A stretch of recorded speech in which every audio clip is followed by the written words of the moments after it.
Hello friends, इस video में हम लोग जो है क्लास 7 का चैप्टर नंबर 1 करेंगे साइंस सब्जेक्ट से, न्यूट्रिशन इन प्लांट्स। तो जैसा कि आपने क्लास 6 में पढ़ा हुआ है, क्लास 6 में एक चैप्टर था कंपोनेंट्स ऑफ फूड।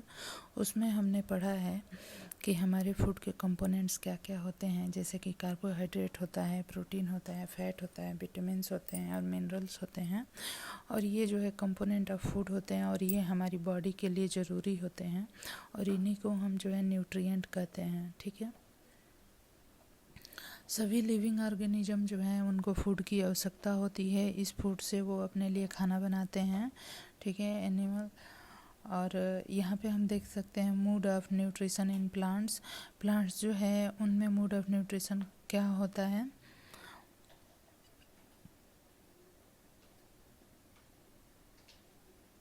प्लांट्स ही एक ऐसे मीन्स की लिविंग ऑर्गेनिज्म है जो कि अपना फूड खुद ही बना सकते हैं,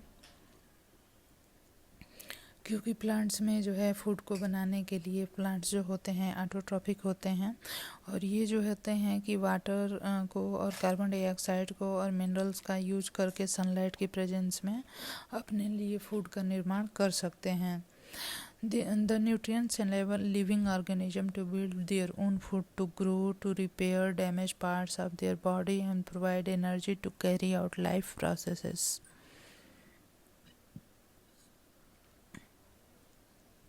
Nutrition is the mood of taking food by organism and its utilization by the body। ठीक है, तो वो मूड ऑफ न्यूट्रिशन जिसमें कि लिविंग ऑर्गेनिज्म जो है अपना फूड खुद ही बनाते हैं उनको हम ऑटोट्रॉप्स कहते हैं।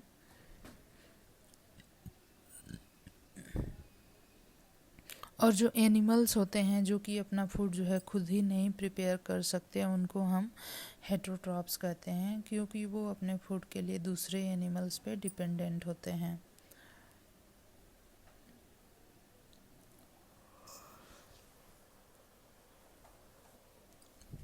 Now we make ask where the food factories of the plant are located।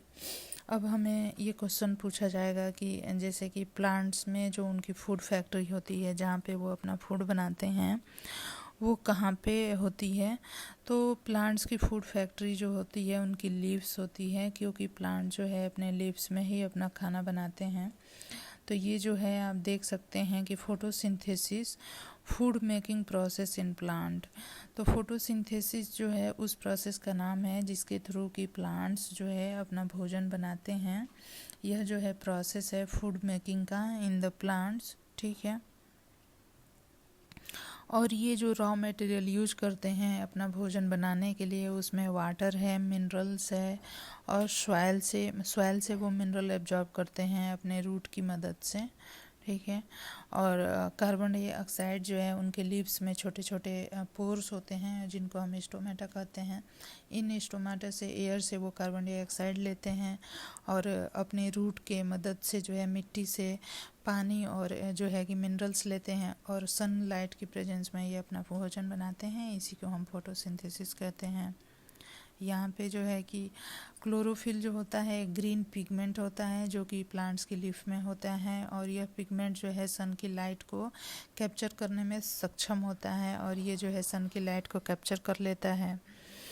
और यह जो है sun is the ultimate source of energy for all living organism. और सन ही जो है कि सभी के एनर्जी का सोर्स है। ये तो सबको पता है, ये क्लास 3rd से ही हम पढ़ते आ रहे हैं कि सन से जो एनर्जी हमें मिलती है वही हमारा अल्टीमेट सोर्स है एनर्जी का।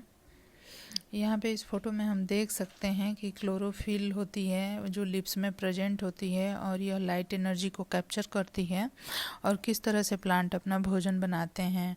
फोटोसिंथेसिस के दौरान क्या होता है, chlorophyll containing cells of the leaves in the presence of sunlight use carbon dioxide and water to synthesize carbohydrate। The process can be represented as an equation. ठीक है, यहाँ पे लीफ का जो है टीएस कट करके दिखाया गया है। लीफ का जब हम टीएस कट करते हैं तो उसमें हमें क्या क्या लेयर्स दिखाई देती है। ये दिखाया गया है। और ये गार्ड सेल होती है, और ये स्टोमेटा जो होते हैं छोटे छोटे पोर्स होते हैं, गार्ड सेल के द्वारा ये गार्ड होते हैं। और डे टाइम में जब सनलाइट होती है तो ये गार्ड सेल जो है ओपन हो जाते हैं। और जो है कि रात में नाइट के टाइम पे जब अंधेरा होता है तो ये गार्ड सेल बंद हो जाती है। ये जब स्टोमेटा ओपन होता है इसी के थ्रू जो है लीव्स जो है कि CO2 एटमॉस्फेयर से लेती है। During the process oxygen is release, ठीक है। तो यह जो प्रोसेस होता है फोटोसिंथेसिस का, इस प्रोसेस के दौरान जो है कि ऑक्सीजन रिलीज होती है। The presence of starch in the leaves indicate the occurrence of photosynthesis. The starch is also a carbohydrate. यहाँ पे एक एक्टिविटी के बारे में बताया गया है कि इसमें करके हम क्या समझ सकते हैं।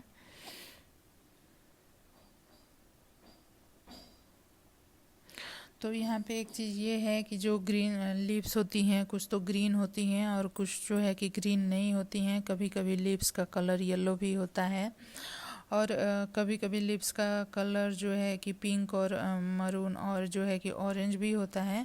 तो इनमें भी पिगमेंट्स पाए जाते हैं जो कि अदर कलर के पिगमेंट होते हैं, और यह भी जो है फोटोसिंथेसिस करने में सक्षम होते हैं। मीन्स कि लाइट एनर्जी को कैप्चर करने में सक्षम होते हैं, ठीक है। और जैसे कि आपने प्लांट्स को देखा होगा, जैसे कि स्लाइम और green patches in the pond और in the other the stagnant water bodies. These are generally the formed by the growth of the organism called algae. algae जो है ये भी एक तरह का प्लांट होता है, मीन्स कि लेस डेवलप्ड प्लांट होते हैं, और इनमें जो है क्लोरोफिल होता है, इसलिए ये जो है अपना भोजन बना पाते हैं सनलाइट की प्रेजेंस में। Synthesis of plant food other than carbohydrate, means कि प्लांट जो है अपना कार्बोहाइड्रेट के अलावा भी मीन्स कि यहाँ पे है the carbohydrate are made of the carbon, hydrogen and oxygen. These are use to synthesize other component of the food, but protein are nitrogenous substances which contain nitrogen. From where do the plant obtain nitrogen, ठीक है। तो यहाँ पे ये कह रहा है कि प्लांट जो है सबसे पहले कार्बोहाइड्रेट ही बनाते हैं, और उसके बाद जो है इसी कार्बोहाइड्रेट से वेरियस प्रोसेस के द्वारा वो दूसरे कंपोनेंट जो हैं फूड के उनको भी बनाते हैं, जैसे कि प्रोटीन हो गया, फैट हो गया, और मिनरल्स हो गए, विटामिन्स हो गए। लेकिन यहाँ पे एक चीज़ ये पूछ रहा है कि जैसे कि प्लांट्स को नाइट्रोजन की आवश्यकता पड़ती है, क्यों पड़ती है? क्योंकि इस कार्बोहाइड्रेट से जो कि कार्बन, हाइड्रोजन और ऑक्सीजन से बना हुआ है से जब हम प्रोटीन बनाएंगे तो वहाँ पे नाइट्रोजन की आवश्यकता होगी, क्योंकि प्रोटीन में नाइट्रोजन ज़्यादा होता है। Recall that nitrogen is present in the abundance in gaseous form in the air. तो नाइट्रोजन जो है गैसेस फॉर्म में एयर में बहुत ज़्यादा प्रेजेंट होता है। However, plant cannot absorb nitrogen in this form. लेकिन फिर भी प्लांट जो है एब्जॉर्ब नहीं कर पाते हैं नाइट्रोजन को इस फॉर्म में। Soil has certain bacteria that convert gaseous nitrogen into the usable form and release it into the soil. यहाँ पे क्या होता है ना कि जब ये जो प्लांट्स होते हैं ये जो एटमॉस्फेयर में नाइट्रोजन है उसको ये जो है डायरेक्ट नहीं ले सकते हैं, क्योंकि जो गैसेस फॉर्म में नाइट्रोजन होती है उसको प्लांट नहीं ले पाते हैं। ये जो हैं प्लांट जो है नाइट्रोजन को नाइट्रोजन के ऑक्साइड के फॉर्म में लेते हैं, NO2 के फॉर्म में लेते हैं। तो जो है कि कुछ प्लांट्स होते हैं जिनमें कि कुछ बैक्टीरिया होते हैं, या फिर सॉइल में कुछ बैक्टीरिया होते हैं जो कि एयर के नाइट्रोजन को नाइट्रोजन के ऑक्साइड्स में NO2 में बदल देते हैं, और इस फॉर्म में जो है कि प्लांट जो है कि नाइट्रोजन को लेता है नाइट्रोजन के ऑक्साइड्स के रूप में, ठीक है।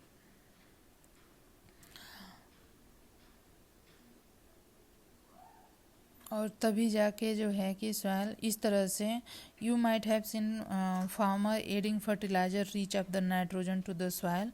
और आपने देखा होगा कि कभी कभी फार्मर जो है कि सॉइल में नाइट्रोजन रिच फर्टिलाइजर्स को भी ऐड करते हैं। और जब मीन्स कि प्लांट को जब सारे ये न्यूट्रिएंट अवेलेबल होते हैं तभी जो है प्लांट सक्षम हो पाता है कार्बोहाइड्रेट और उसके बाद जो है प्रोटीन और फैट जो कि हमारे फूड के कंपोनेंट है इन पदार्थों को बनाने में। तो प्लांट्स के बारे में हम देख रहे थे मोड ऑफ न्यूट्रिशन। तो other mode of nutrition in plant हम देखेंगे इसमें। तो ये है कि कुछ प्लांट जो होते हैं वो मीन्स कि कुछ प्लांट्स में तो क्लोरोफिल होता है, मीन्स ज़्यादातर प्लांट्स में क्लोरोफिल होता है, लेकिन कभी किसी किसी प्लांट्स में जब क्लोरोफिल नहीं होता है तो like human and animal such A plants depend on the food produced by other plants, they use the heterotrophic mode of nutrition. तब ये जो है हेटेरोट्रॉफिक मोड ऑफ न्यूट्रिशन को यूज करते हैं, ठीक है। जैसे कि इसका एक एग्जांपल हो जाएगा कस्कटा, जिसको कि हम अमरबेल भी कहते हैं। यह अमरबेल जो होता है यह जो है क्या होता है, पैरासाइट होता है, मीन्स कि दूसरे प्लांट्स से अपना भोजन जो है लेता है। Structure is modified part of the leaf cuscuta on host plant, ठीक है। तो इसके प्लांट में कुछ जो है कुछ मॉडिफिकेशन हो जाती है। It does not have chlorophyll, it takes readymade food from the plant, ठीक है। On which it is climbing, the plant on which it climb is called a host. Since it deprive the host of valuable nutrient, it is called a parasite. इसलिए हम इसको parasite कहते हैं क्योंकि ये दूसरे प्लांट्स पे ग्रो करता है और उन्हीं से अपने भोजन को ग्रहण करता है। Have you seen a herd of the plant that can eat animals? क्या आपने और भी कोई प्लांट्स देखे हैं जो कि एनिमल्स को खाते हैं? तो हाँ, यहाँ पे जो है कि इंसेक्टिवोरस प्लांट्स होते हैं जिनका कि एक एग्जांपल हो जाएगा पिचर प्लांट। यह जो है इंसेक्ट से अपने नाइट्रोजन की कमी को पूरा करते हैं। इनकी लीव्स जो है पिचर प्लांट में क्या होता है कि leaf terminal pitcher like structure में कन्वर्ट हो जाती है और इसमें जब भी कोई इंसेक्ट आके बैठते हैं तो वो जो है इसकी लिड जो है बंद हो जाती है और इनके पिचर में कुछ ऐसे हाइड्रोलिटिक एंजाइम्स होते हैं जो कि इंसेक्ट को गला देते हैं और उनसे जो भी न्यूट्रिएंट है उसको प्राप्त कर लेते हैं। इस तरह के प्लांट को हम इंसेक्टिवोरस प्लांट कहते हैं। यहाँ पे नेक्स्ट जो है मोड ऑफ न्यूट्रिशन प्लांट्स में वो हम देखेंगे सेप्रोफाइट्स। जैसे कि मशरूम जो होता है जो कि मार्केट्स में बिकता है और जो है कि वेजिटेबल के रूप में यूज किया जाता है। You may have also seen fully umbrella-like patches growing on the rotting wood during the rainy season, ठीक है। तो इस तरह से जब हम देखते हैं तो यहाँ पे हम देखते हैं कि बहुत सारे जो है कि डेड एंड डिकेइंग मैटर पे जो ग्रो करते हैं ना उनको हम सेप्रोफाइट कहते हैं। और जैसे कि फंगस है ना, फंगस सेप्रोफाइट्स में आते हैं। ये dead and decaying organic matter से अपने फूड को ग्रहण करते हैं। These organisms are called the fungi. They have a different mode of nutrition.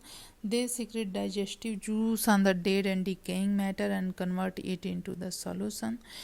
Then they absorb the nutrient from it. This mode of nutrition in which organisms take in nutrient in solution form from the dead and decaying matter is called the saprotrophic nutrition. Plants which use saprotrophic mode of nutrition are called the saprotrophs. तो यहाँ पे तो ये हो गया। Symbiotic relationship क्या होता है, इसमें जो है कि कुछ जो है कि एल्गी और फंगाई जो है एक साथ रहते हैं और ये अपना भोजन जो है मीन्स कि ये एक साथ रहते हैं और अपनी लाइफ को एक दूसरे के हेल्प करते हुए गुजारते हैं। तो इस तरह के रिलेशन को सिम्बियोटिक रिलेशन कहते हैं। यह जो है कई तरह के प्लांट्स में पाया जाता है। एक जो है ये इसका एक एग्जांपल है लाइकेन। लाइकेन में क्या होता है कि एल्गी और फंगाई जो है सिम्बियोटिक रिलेशन में रहते हैं। How nutrient are replenished in the soil. Soil में जो है जब हम लगातार क्रॉप्स को ग्रो करते रहते हैं तो न्यूट्रिएंट्स की कमी हो जाती है और इस कमी को कैसे दूर किया जाता है, तो इसके लिए जो है हमारा खेत उसको कुछ दिनों के लिए ऐसे छोड़ देते हैं जब इसमें हम कुछ ग्रो नहीं करते हैं, या फिर हम कभी कभी इसमें नाइट्रोजन जो कुछ क्रॉप्स ऐसी होती है जो नाइट्रोजन